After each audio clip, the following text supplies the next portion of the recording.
যোৱা দেওবাৰে মুখ্যমন্ত্ৰী হিমন্ত বিশ্ব শৰ্মা কেবিনেটে ৰাজ্যৰ বিদ্যালয়সমূহৰ ৰান্ধনী সহায়িকাসকলৰ মাননি কেৱল মাত্ৰ 500 টকাকৈ বৃদ্ধি কৰি প্ৰতিমাহে 2000 টকাৰ কৰাৰ সিদ্ধান্তক আমি আদৰণি জনাব পৰা নাই।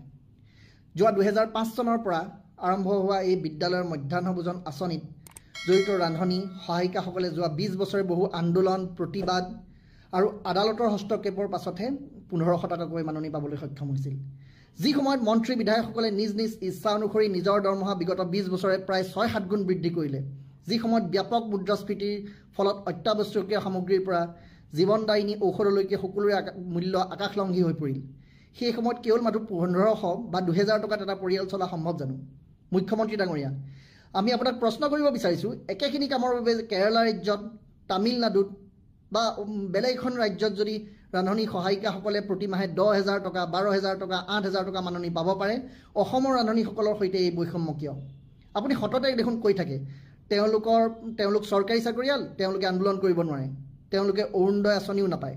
তেন্তে তেখেতসকলক চৰকাৰী চাকৰিয়ালসকলৰ দৰে ন্যূনতম যিখিনি মৰ্যাদা, ন্যূনতম যিখিনি সুবিধা সেয়া প্ৰদান নকৰে কিয়? আমি ক'ব বিচাৰিছোঁ মধ্যাহ্ন ভোজন কৰ্মীসকলৰ প্ৰতি এয়া চৰম অন্যায়, এয়া তেওঁলোকৰ প্ৰতি এক চৰম শোষণ, এয়া এক মুক্ত শোষণ। আমি দাবী জনাইছোঁ চৰকাৰে সদ্ভাৱ দেখুৱাওক, শ্ৰমৰ মৰ্যাদা দিবলৈ শিকক, তেখেতসকলৰ মাননি অন্ততঃ 9,600 টকা যিটো তেখেতসকলৰ দাবী সেয়া প্ৰদান কৰক।